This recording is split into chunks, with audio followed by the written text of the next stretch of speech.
안녕하세요. 2025년 6월 3일 국민투표 결과 이재명 대통령 당선 이후에요. 일부 좀 극우 성향의 기독교 목사님들 반응이 심상치 않다는 이야기 들어보셨죠? 네, 맞습니다. 여러 언론에서 좀 다루고 있더라고요. 네, 그래서 오늘 저희가 평화나무나 오마이뉴스, 또 에큐메니안, 시사인, 한국일보 같은 여러 자료들을 좀 바탕으로 해서요.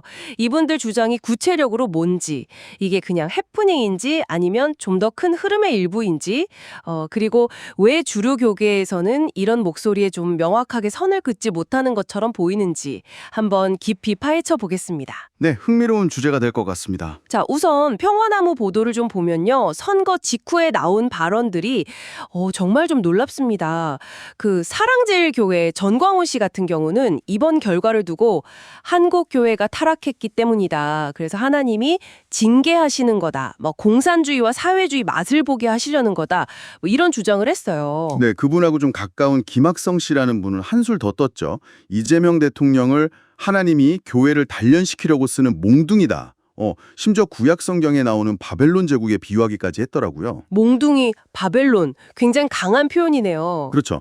또 광주 안디옥 교회 박영호 목사님 경우도 비슷한 맥락인데요.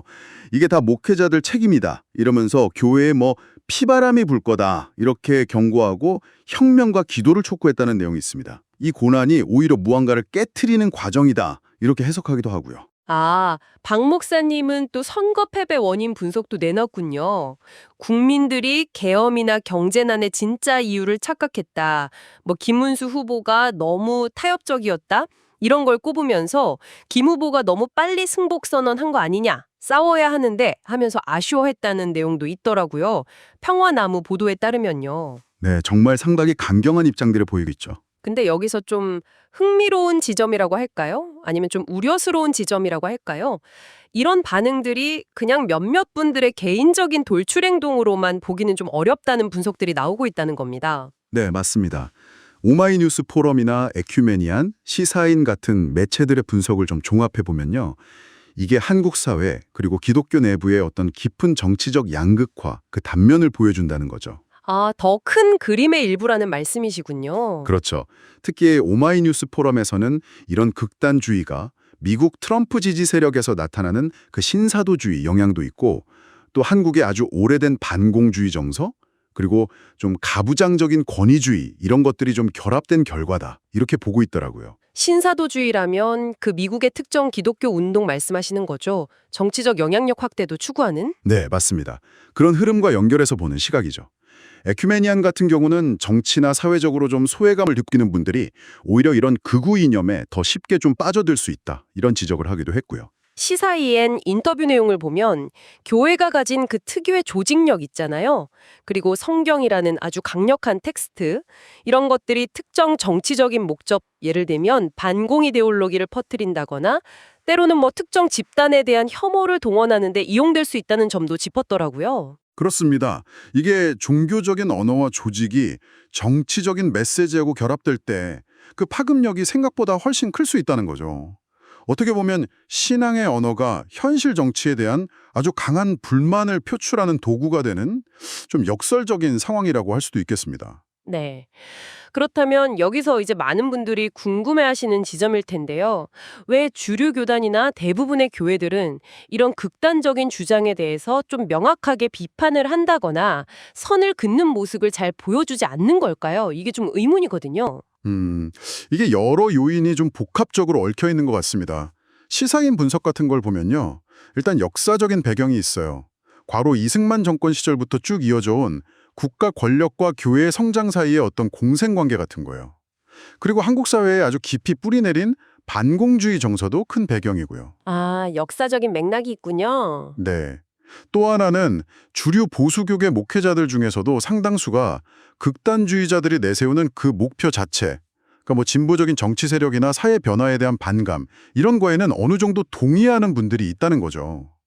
혹은 이걸 비판했을 때 좀 보수적인 교인들이 교회를 떠날까 봐 그걸 우려해서 침묵하는 경향도 있다. 이런 지적도 시사인에서 나왔습니다. 단순히 어떤 감정적인 문제뿐 아니라 구조적인 문제도 좀 있어 보이는데요.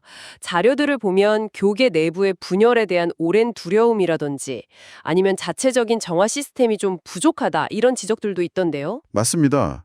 오마이뉴스 포럼에서는 이런 극단주의를 적극적으로 제지하지 못한 것을 교계의 과오라고까지 좀 강하게 평가하기도 했고요. 여기에 더해서 에큐메니안 같은 경우는 플랫폼 신학이라는 현상을 지적하는데요. 이런 극단적인 메시지를 직접적으로 전포하는 걸 훨씬 쉽게 만들고 있다는 거죠.